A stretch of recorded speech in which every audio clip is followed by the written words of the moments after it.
Good afternoon and welcome. My name is Patrick Tarian. I'm the president and CEO for the Columbus Council on World Affairs, and it's a delight to have each of you here today with us at The View, our newest spot. We've never been here, so we'd love to hear your feedback about whether it's some place we should come back.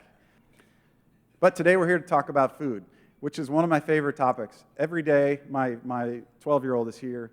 He knows every day I wake up thinking about food. I think about breakfast. Am I going to have oatmeal? Am I going to have eggs? Am I going to have toast? Am I going to have lots? And then I'm thinking about my lunch, and I'm thinking about my dinner. So it's a constant thought for me.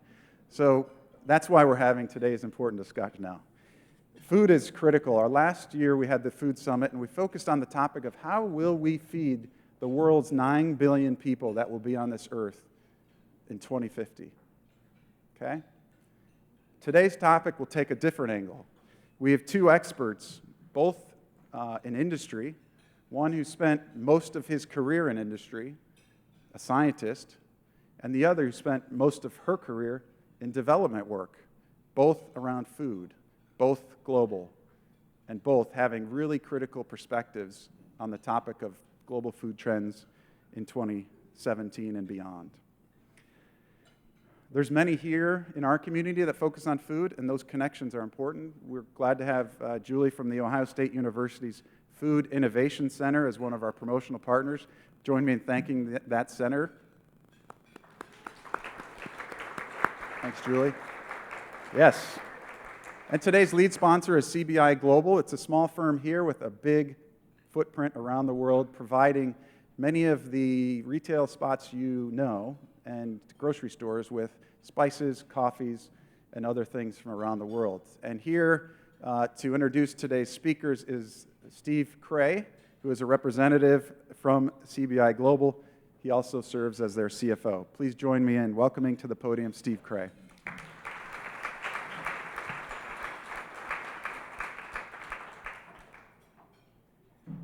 Thank you, Patrick, and thank everybody for being here today. CBI is honored to be a sponsor of today's program because CBI, we practice food quality and sustainability every day. CBI has a number of quality certifications, including ISO 22000, fair trade, organic farming, and CAFE practices. As a volunteer for the Global Scholars Program, I can attest that the Columbus Council is a true advocate and leader in our community for educating our local students in international affairs, as well as promoting cooperation and social responsibility between our local businesses and the Columbus Council's international partners around the world. CBI is a partner of the Columbus Council because I believe our goals are aligned. 30 years ago, CBI was at the forefront of corporate social responsibility and fair trade before it became fashionable. CBI has a long history of working with farmers in the far reaches of rural Indonesia to help them prepare their lands and help enhance their quality of crops, increase their yields, and expand their farms, provide agricultural sustainability, and improve the quality of life of farmers and their families and their communities. Also, CBI purchases these products grown by the farmers at fair trade prices and processes and distributes them to world-class customers that demand the highest quality. To take it a step further, CBI partners with the farmers and gives them ownership stakes in our processing and distribution companies. So not only do the farmers benefit from the sale of their products, but they also receive annual dividends from CBI profits. One of CBI's greatest achievements came back in 2004. Banda Aceh, Indonesia, was the epicenter of earthquakes and a tsunami that took over 250,000 lives. Through USAID, CBI received a grant to help revitalize the devastated area and help rebuild lives and communities. I am proud to say that today, farmers from Banda Aceh area annually provide approximately 4 million pounds of the highest quality coffee to CBI's largest coffee customer. Throughout our history, and in conjunction with our partners, Starbucks and McCormick, CBI has built schools, health clinics, water treatment facilities, and other basic faculties of life that we take for granted here in the United States. CBI takes great pride in providing high levels of returns to our shareholders. We take even greater pride in enhancing the lives and livelihood of farmers and their families and their communities. Again, I'd like to thank the Columbus Council of World Affairs for organizing today's events and for the service and education they provide to help bolster the community's international reach and presence and promote global cooperation and social responsibility. Now I'm honored to introduce today's speakers, Amy Heap and Fabien Robert. I was going to say Fabien Robert, but it's Fabien Robert. Okay. Amy Heap serves as the Director of Health Policy, Education, and Alliances, and is the Director of Abbott Nutrition Health Institute. In this capacity, she leads collaborations with international partners to create education, resources, and assist healthcare professionals and other populations they serve on a global basis. Also in this role, Amy coordinates partnerships with international organizations working to address the challenge of identifying, preventing, and treating malnutrition at all levels of the healthcare systems. Prior to joining Abbott, Amy served as Senior Nutrition Advisor in the Office of HIV/AIDS in the Bureau of Global Health at the United States Agency for International Development. In this position, Amy provided technical assistance to USAID country programs, implementing global HIV, nutrition, and food security programs. She also serves as the HIV and Nutrition Strategic Information Liaison to the Office of the Global AIDS Coordinator. Please have a round of applause for Amy.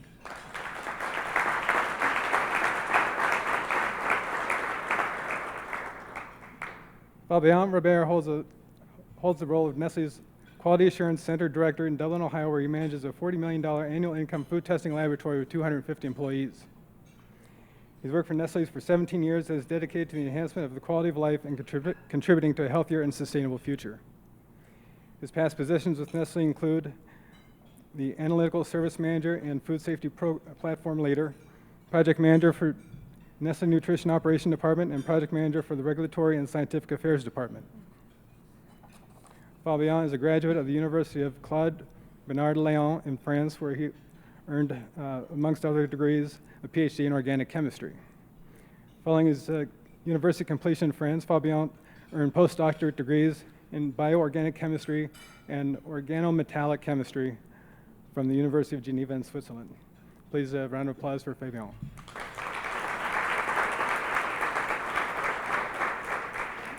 Ladies and gentlemen, please join me in welcoming our speakers to the podium.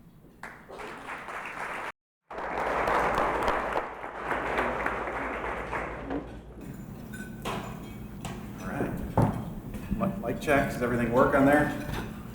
Yes? Yeah. Check. All right, check. Check. Check. So Sounds good. half of this will be in French, half will be in English.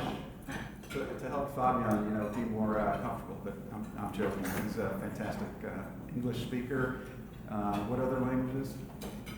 That's it. German. That's about He's it. lying. He's just moved from Switzerland 15 years ago.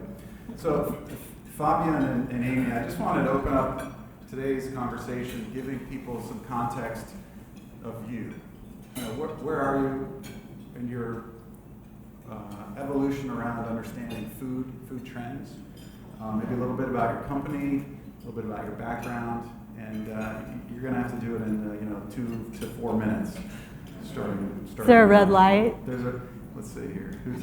Priscilla's she's timing. She's got it on it. Very good. Go ahead, Fabien. You want to start? Maybe lady first. Ladies first. Of course. True, True John. French. I'm happy to go first. So you heard some of my introduction, but I am a registered dietitian. I did my undergraduate work in nutrition, and really, nutrition has been one of the great passions of my life. My first job was in a homeless shelter, in a women, infants, and children's clinic, and then I worked at an all-pediatric facility for many years. We had 25 dietitians, 350 beds.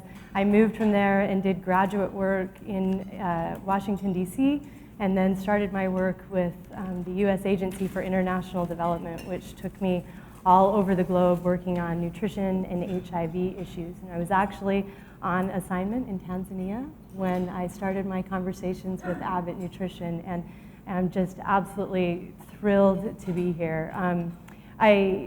After the Masters tournament this year, the ESPN did a 3-part series on Jack Nicklaus, which I thought was so unbelievably inspiring, and a quote that he said really resonated with me. He said, "It is a true blessing to be able to have a career that you love and that you can spend your life working at."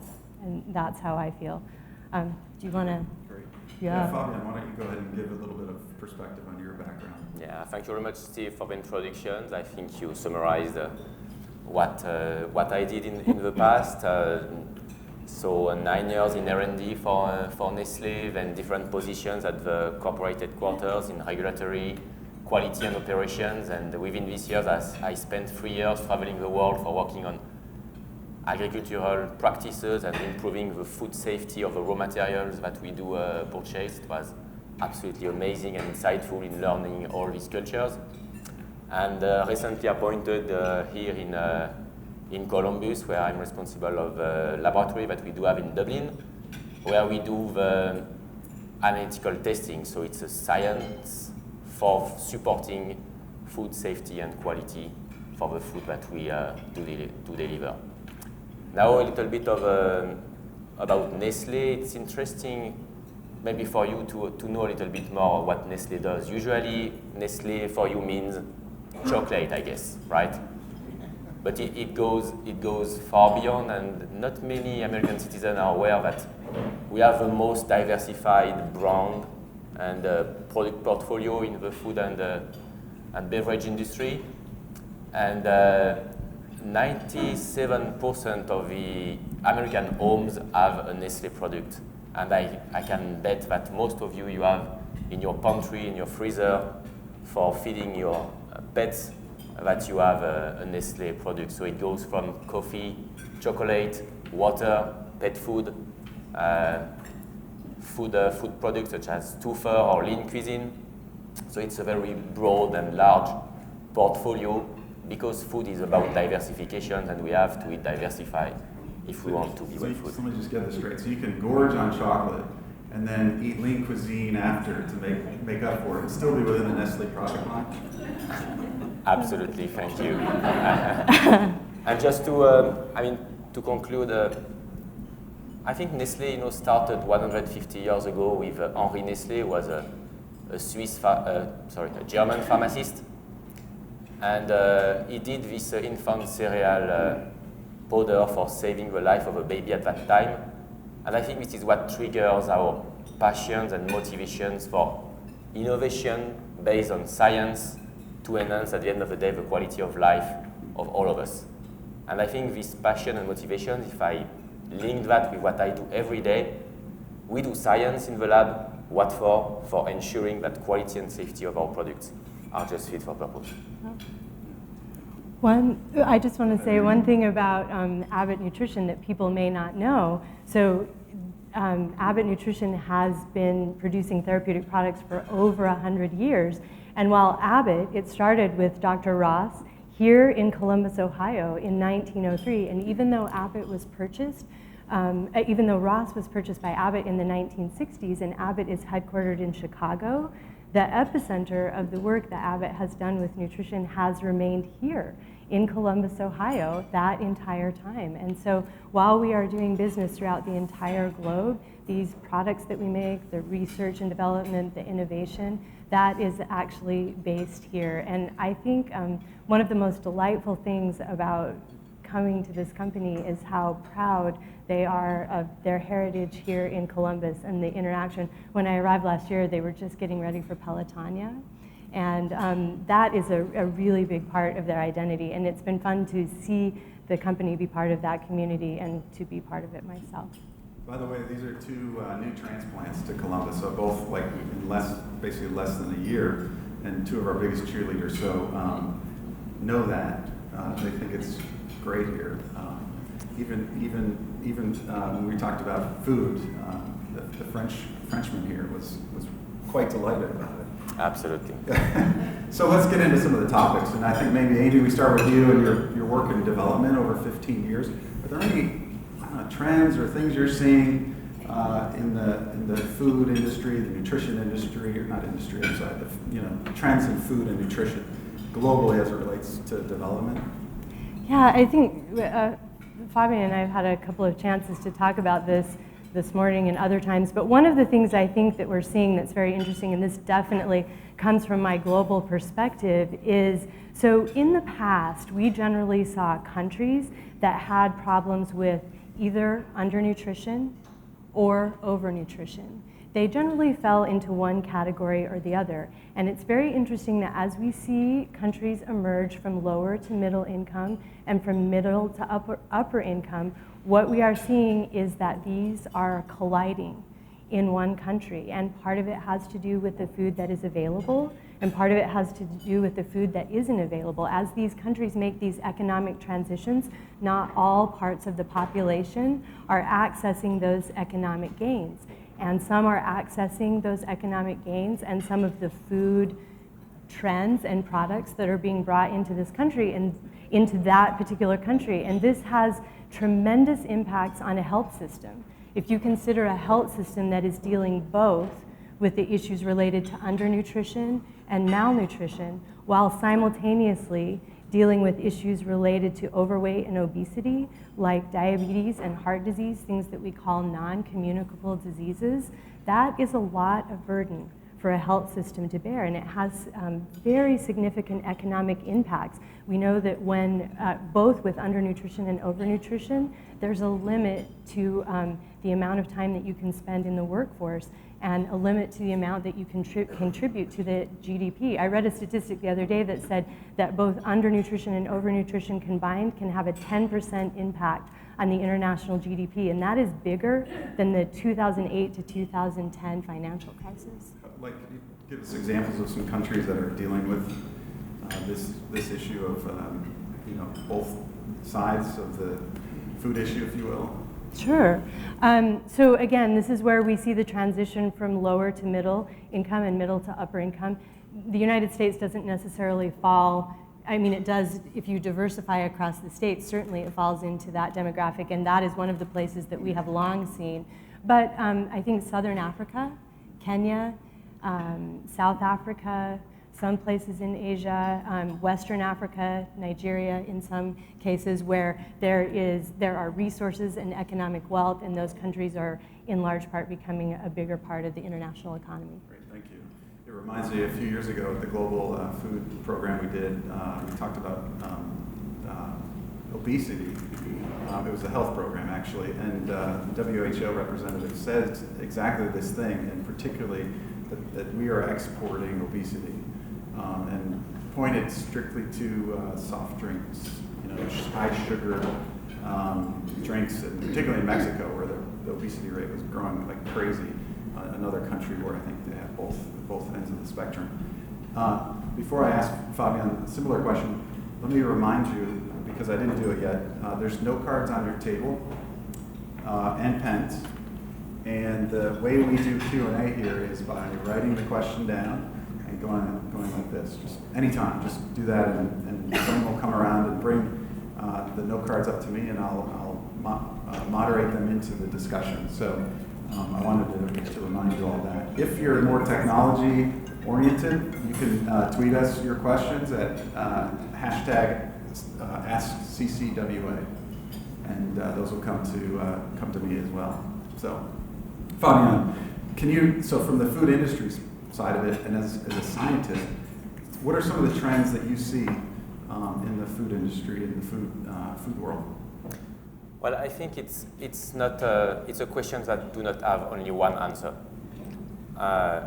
You have on one hand the developed countries, where definitively I think you are all aware about that consumers and all of us are asking for more transparency on the food we eat, for more natural, for more traditional, for as healthy as possible. And we have also more and more a focus on try to eliminate the waste, the food waste. So that's definitely a trend that is visible in most of the developed countries. On the other side of the equation, I think it's very important when we speak about global food trend to have a global perspective on what's happening on the other countries and on the other continents, where in some cases, unfortunately, the aim is just to have food. So that's what we observed as well, and that's probably one of the big topic of discussions on how do we follow the trend that is going with consumers being more and more educated and demanding more and more, absolutely rightly. And on the other side, to make sure that we can develop a system, so the food industry, the food producers, the agriculture, but also the authorities have certainly a role to play to ensure that we can feed everybody at the end of the day. That's a really profound trend because I think about it all the time. I think about food, like I mentioned. What's going to be in it? And that's just that's before I even get to the grocery store and say, well, what's in it? Does it have this? Is it high protein? Is it low fat? Is it high fat? Is it gluten-free? Is it blah? And yet, on the other side of the world, there are people just wanting food. And that's a profound perspective that I think is the intent of today. It's to look globally and have some impact locally. Did that spark any other thoughts for you, Amy, in terms of trends that you wanted to go to before I ask the next questions?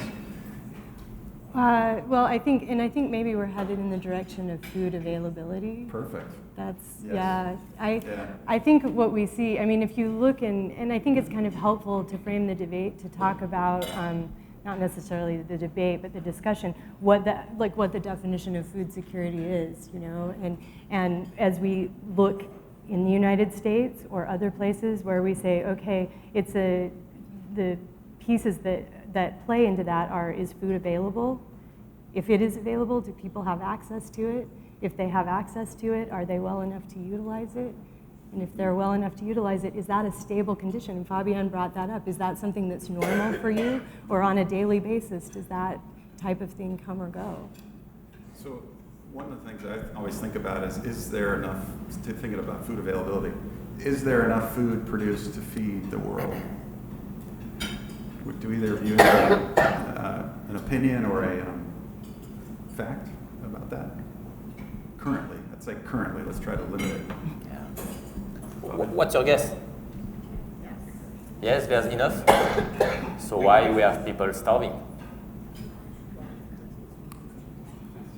Yell it. Waste, distribution, poverty, wars, money. Thank you. Yeah, and if I may elaborate a little bit on that question, so it is recognized that we waste between 30 and 40% of overall food that is produced. And if you take this value, of course, you quickly realize that yes, we can feed the current population with the amount of food that is produced.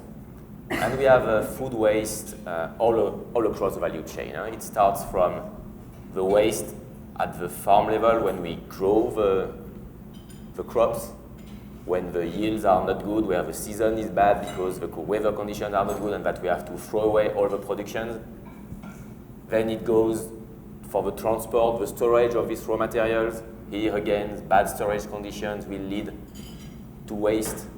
And then the next step is when it moves to manufacturing, that you have a defect in your productions in terms of safety or quality, and you have a microbiological contamination of your food and you cannot use it. And then it goes to the retails where we have also some waste. And I think it's a problem that should concern all of us, because all of us at home, we waste. I waste. And if you look at this 30 to 40% of waste across the value chain, it's all the actors of the eaters that we are all that should be concerned about that. And it's also a role to play with the authorities again to address these questions and to say, okay, what can we do to make sure that we minimize the waste all across the value chain? And here all the actors have a role to play. Industry, we have a role to play, but not only. You gave a good quote to me when we talked before about when it's everyone's problem. Do you remember what? Yeah, absolutely. Yeah, that's a bit because you're saying there's a lot of actors that have a responsibility. Yes, and it's about pulling together all the actors that should play together to win the battle. And there's a tendency then, when it's the problem of everybody, it becomes the problem of nobody. And that's probably the challenge. Yeah. And Amy, who else's problem is this? What kind of work needs to be done beyond just industry? Can you talk a little bit about that? Who else?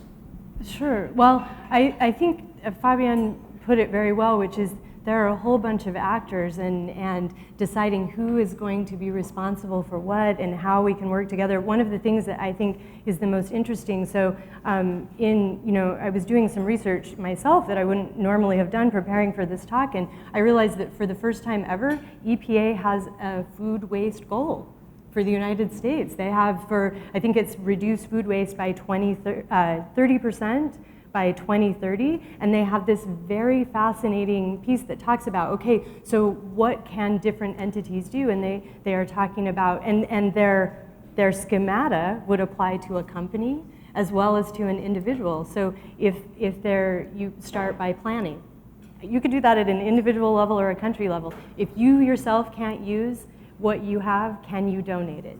If it can't be donated to a human, can it be used by an animal? If it can't be used by an animal, can it be used by an industry or for fuel? And then if it can't be used for any of those things, could you compost? So you kind of at least are at the place where you begin to think about as a community, as an individual, as a company, what can be done.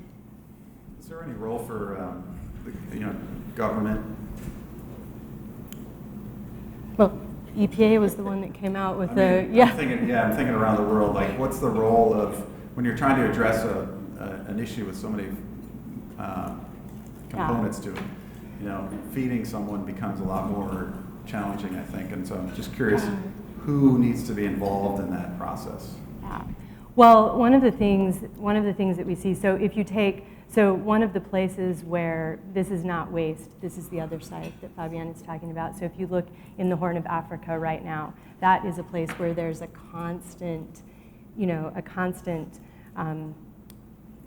drought of food. And so one of the things that we're trying to do both with the waste side and the drought side of food is to say, okay, what can we do how much funding are we going to put into preventing this from happening, both on the undernutrition side and the waste side, and how much can we put into putting infrastructure in to make sure. So that's where I think internationally we have a role to say, we have the mandate to both prevent and try to put infrastructure in to help these shocks where people have not enough food, but also to prevent the waste and make the connections. And I think normative bodies do have a role, but where it happens, and I'm gonna put one of our participants on the spot who said, I think so much of food issues start at the individual level.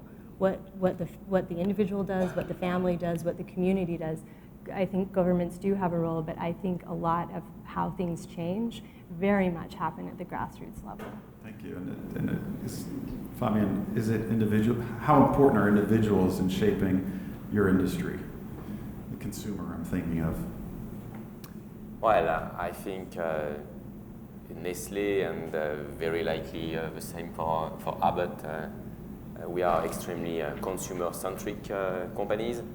So definitively, we listen, we analyze, we understand, and we try to respond to the needs and to the wishes and where the consumer wants to go and what he wants at the end of the day in his plate.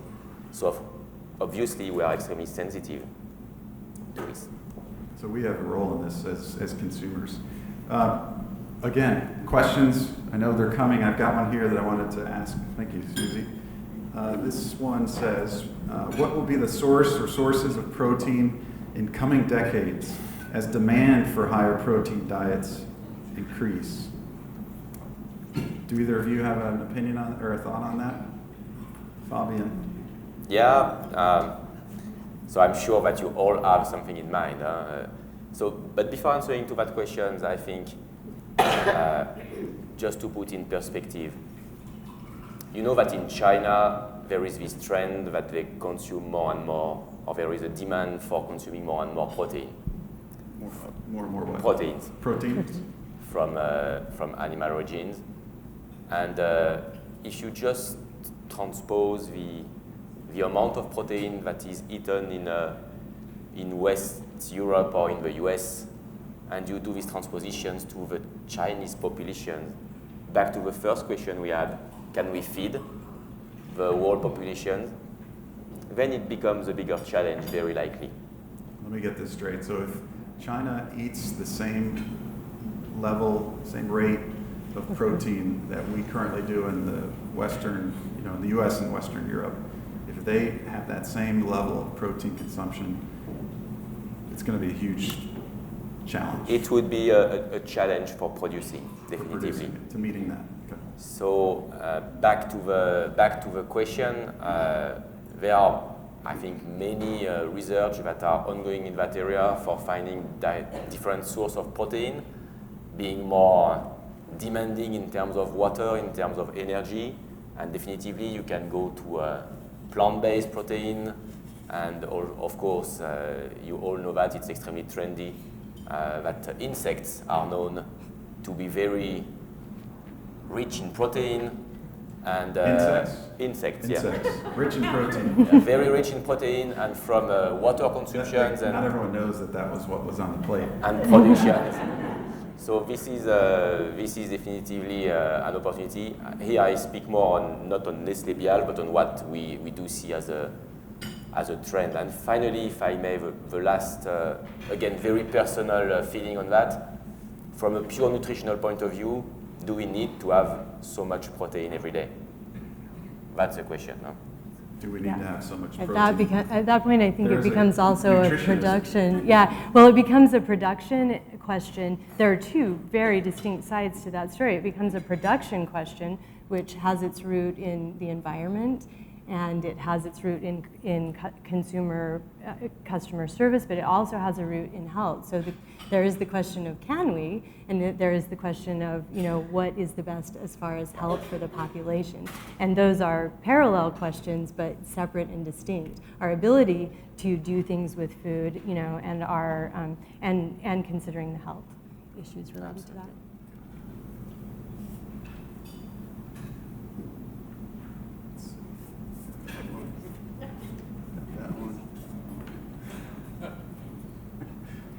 One was reminding me of the time.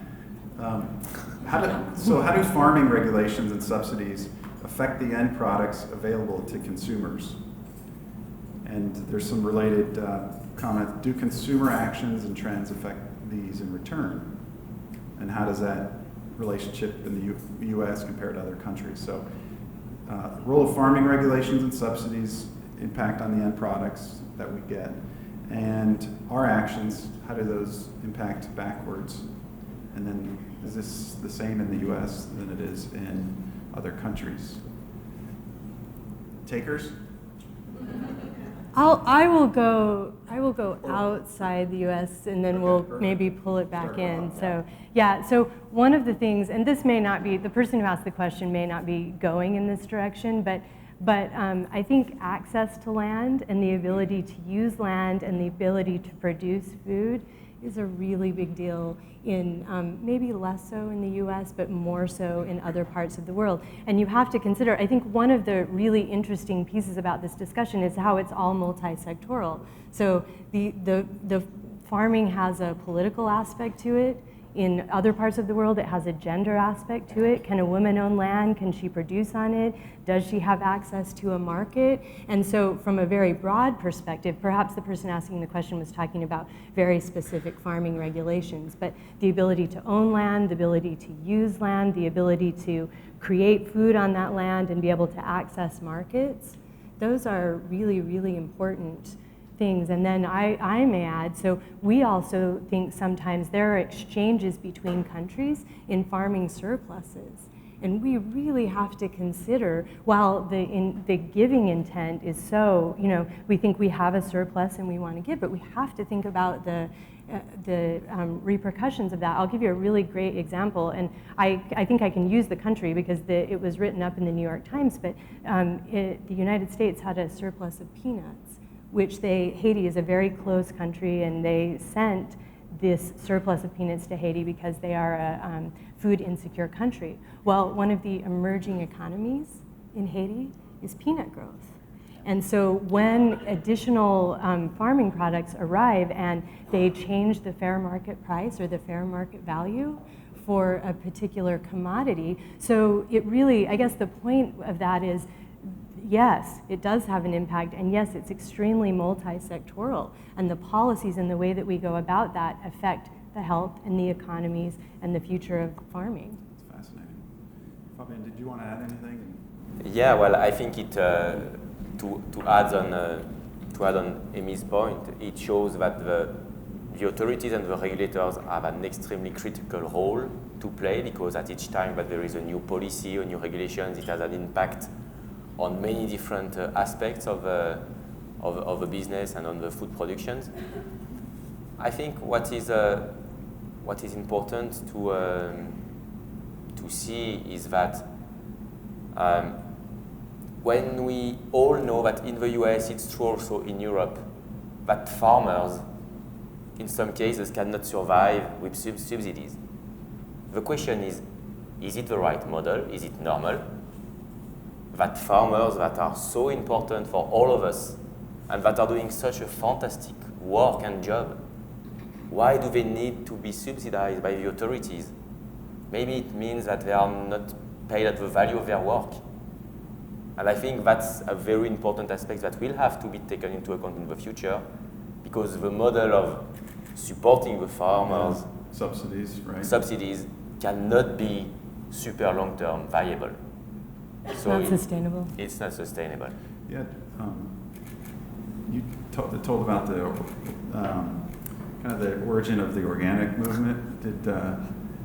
And it had to do with subsidies, if I'm remembering that right. And organic is one of those things I know that people want to know about.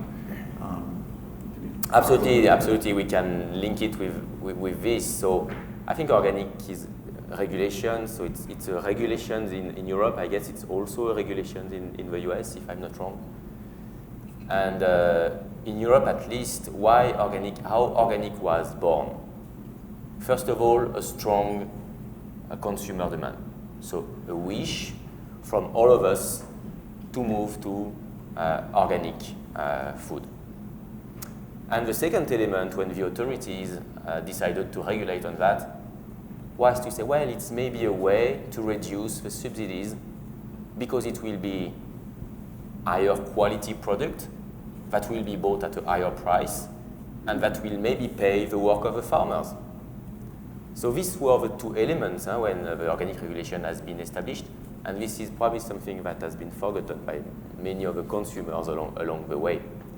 And I can elaborate on organic or come back on it later because it's a fascinating topic. Let's do it now. Let's do it now. So who knows exactly? Because we all buy organic, I guess, at least once it happens, and maybe you are an organic fan and you eat only organic. And I think, first of all, for Nestlé, I mean, we are, as I said, extremely consumer-centric, and we fully respect that choice. And in that respect, we have expanded our offer in organic products. But I think it's important to understand what is behind organic. Do you know what are the, let's say, 6 main criteria that are behind organic? The 6 main what? Criteria For organic? Yeah. By that you mean that created. Yes, so how can you be certified organic? Who knows one? Who knows one? Soil? Something with the soil. Yeah, so it has to do with not using synthetic pesticide. It has to do with not using synthetic fertilizer, so back to soils, absolutely. It's also about no antibiotics used in a prophylactic mode, so it means to prevent the disease. No preventative antibiotics. It has to do with no growth hormones. No growth hormone. Those two are particular to animals. Yeah. Okay. It has to do with non-GMO. And then I had 5, I guess. And the last one is about the conditions of the animals when they are grown. So that's the 6 basic criteria you have to respect when you go organic. And all these criteria are, I think, extremely valuable and makes a lot of sense for going to more natural, for the animal welfare also it makes sense. So all that is great. But I think it's important to be aware of it has been probably, or there is very little evidences that we showing that the nutritional quality of organic is higher than conventional food. Wait, I want to repeat that. So there's limited, did you say scientific or? Yeah, little scientific evidences. Little scientific evidence that organic is more nutritious than non? From a pure nutritional point of view, if you do the analysis of all these foods, you will see that the content is pretty much the same. What is noticed is that there are scientific papers showing that in some crops, you have a little bit more of polyphenols. And I'm sorry, I'm becoming Polyphenols. a little Omega-3s. bit technical here. Nika, But polyphenols is a secondary metabolite in plants. And why they produce more polyphenols? Because this is for protecting themselves more, because without pesticides, the plants have to protect themselves more. Got it. So without pesticides, the plants have to figure out how to protect themselves, so they create these things. Yeah, but which are by the way good, huh? Which are Natural, Yeah. natural polyphenols, Natural. perfectly okay. So I think So it's they'll kill you naturally. Is that okay? no. Don't worry, we won't quote you on They that. are components. So that's the second element. And I think just to finish on that topic, it's also important to understand with organic, which is again, it's a great thing, but on the other side of the equation, you have to look at the consequences in terms of yield of all the crops that you will grow organically. So the yields, there's publications from USDA showing that 89% of the crops will have a lower yield if you grow organic, and this yield range from 7% to 48% decrease in production. 7 to 48% decreased yield for organics. Yeah, and if you take, for example, corn, it's 30% less yield when you grow organic. So again, it's... That's not entirely true. Over a longer period of time, it evens out. Sometimes organic even exceeds conventional. So another, Tell the whole thing. Well, that's what is, again, I have it's no judgment, that's USDA. No, just tell the whole story. Well, that's, the story in the USDA paper. maybe, and if you connect with us, what you're talking about, we'll make sure that gets out as a resource for the participants. Yeah. Because it's valid. Can I repeat what he said? Tell the whole story. In the long run, Over a long period of time, organic evens out and sometimes exceeds yields. over the long haul, organic evens out. What does it even out? It does better under drought conditions and flood. Better in drought and flood. So in a Yeah. perfect year, it will always do a little worse. But with unpredictable weather, things will be better. Thank you. Okay, now thank you for clarification. This was not reported in the paper. And again, organic is great, and I think it's certainly a very interesting directions to go, and we are fully supporting people doing organic. But I think it's important to have a different perspective on the challenges that represent going organic. Let's keep with the controversial topics and go to GMOs. Patrick, I want to say Aaron. I do want to say one quick thing on that though, which is so again, and Fabian brought this up earlier, which is it is in some cases a question of availability of food, and from a nutrition standpoint, to his point about whether or not it's more nutritious or the evidence being out on that or less. So sometimes it's just a question between can people afford produce? And they need that produce for good health and nutrition. And so in no case, I guess, would we want to say, or if organic were your only option, would you want to choose that? I think just the value of the fruit and vegetable, and even moving out of the organic debate to say, okay, is more fruit and vegetables good in the diet? Absolutely. Do we need to do more research on long-term looking at organic? We absolutely should. But the really, the more day-to-day point, I think, for most people is, are you even getting any? Right. And are you including that in your diet? Right. It's on the list with my kids every day. So GMOs. This question is, GMOs have become a topic of discussion. What are your thoughts on the matter? Amy, you want to start? Sure. I think some of we can stick with the controversial topic, but I think some of the rhetoric around GMO is a little bit similar to the rhetoric in some ways as it is for organic. I think some of the interesting parts of the debate around this are when you're talking about, GMO crops or products where there isn't food security, and where there is food security. A very interesting thing to note is that 53% of the GMO crops are grown in the developing world. So if a crop fails in some of those places, it's a really big deal. You know, in the Horn of Africa right now, we talked about that, where they have conflict, where they have famine, where they have external shocks and can't grow things, these kinds of things, the playing field is much different in a place where you're considering what kind of crop you want to have, as opposed to whether or not you will actually have a crop. Because GMOs impact the yield, is that? Yes, yeah. We know that. We know that GMO impacts yield in the same way. I mean, we were talking about yield before, and so, you know, obviously there are long-term implications to be considered, but the fact that yield can be enhanced is Kind of your point with the fruit, which is sometimes the type of fruit isn't as important as having fruit. The type of food may not be as important as having food. right. Fabian, what's the GMO approach you take as a scientist? Well, first of all, before as a scientist, I think GMO is a very controversial and debated topic. What is definitively clear is that consumers are asking for more transparency about GMO. They want to know if the food, where it comes from, and if it contains GMO, and this is absolutely normal. So we fully support the debate that is currently happening on GMO labeling.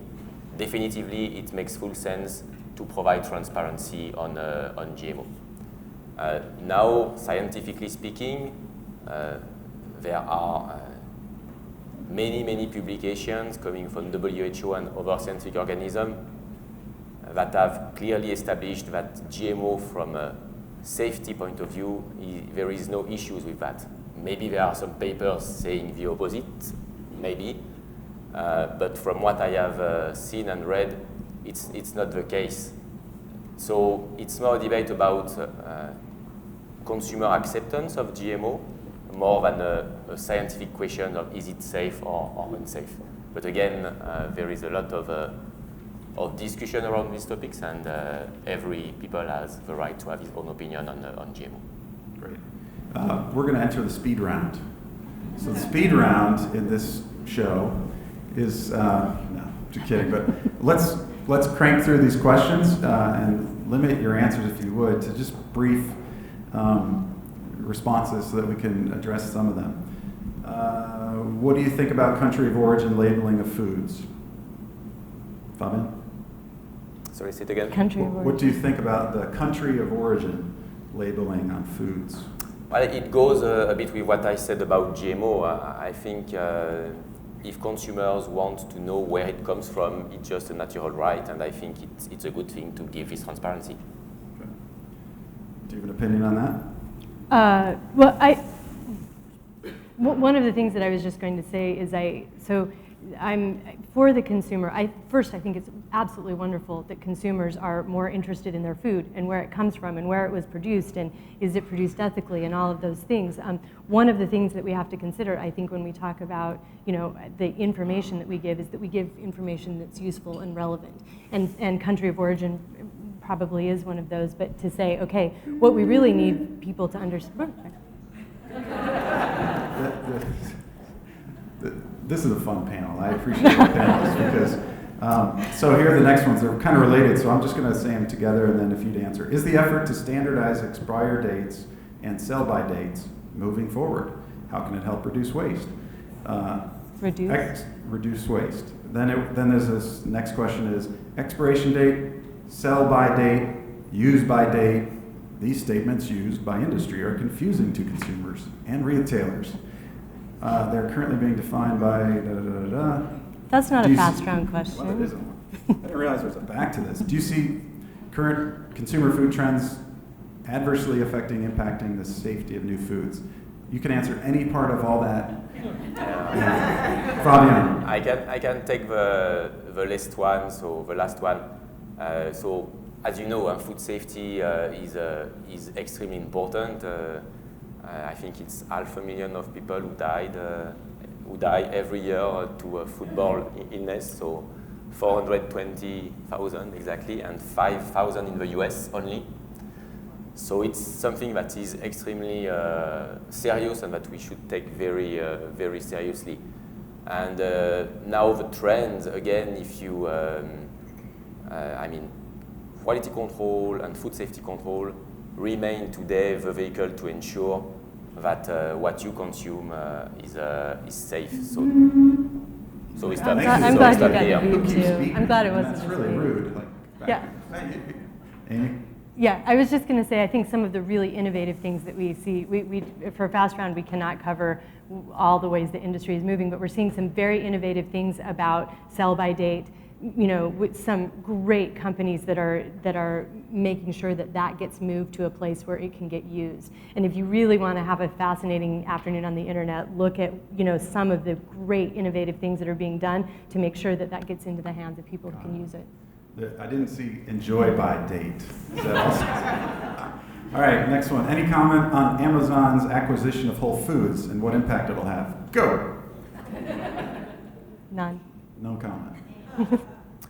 Well, I think it will have an impact, definitively. It will be, I think it's too early to have a clear position and statement on that, but I think we are looking carefully and following what will happen and how it will develop further.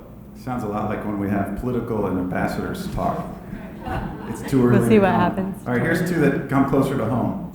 How do I break bad habits in my children? Wait, there's more that relates. They get sweets and soda from grandma and at school, so it makes it harder and harder to incorporate healthy foods. Time is an issue.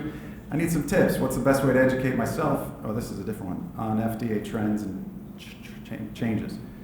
Either question? Amy. I'll just start. I think we have 1 minute left, right? I'll just start with balance. So to the woman who's like I think nutrition for me has always been about balance, about middle of the road. The really, I think, strong answer for nutrition is not incredibly sexy. It's more exercise, less sugar, a very diversified diet, and what you do in the long run is really what matters. If day in and day out, you're pretty much right in the middle, you're staying pretty healthy, that's the best way to go. And just to conclude, so we said that the trend are transparency and more healthy and so on, but there's also a very important trend that is not necessarily easily balanced with the other one, is convenience. Convenience, yeah. And convenience is a super important trend that gives a lot of challenge to go to natural, to tradition, and all kind of things. And if I may say, the last word would be more back to safety.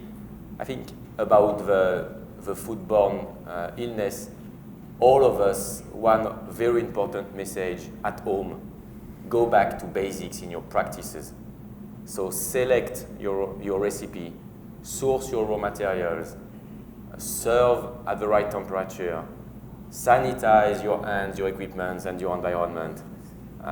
Separate the ingredients that should not be together, and at the end of the day, share your knowledge on food safety. This will reduce dramatically the foodborne illness. We'll put that in the email. The successes are fun. And enjoy your food, right? And enjoy your food. Enjoy your food. The So here's happiest. a question to end it. What is your favorite foreign food, and what is the feeling when you eat it? Amy. Fabian is, he's from he's from the country of the best food in the world. That's great.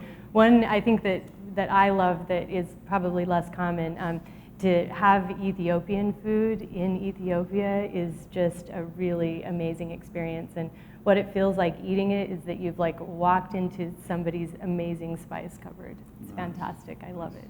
Fabian. Well, for me, of course, it becomes extremely emotional when I go back to France and I have so either a very simple, saucisson with red wine and bread. That's a very simple pleasure, but I love it. Otherwise, more sophisticated, snails or frogs. Okay. Well, I'm glad we got through some of the world's pressing global food trends and also brought it back home, because one of the things we know, and anyone that's experienced cross-cultural interaction and the beauty that comes with that, is you always break bread together to get to know someone. So thank you for getting to know our speakers and sharing yourselves with us today.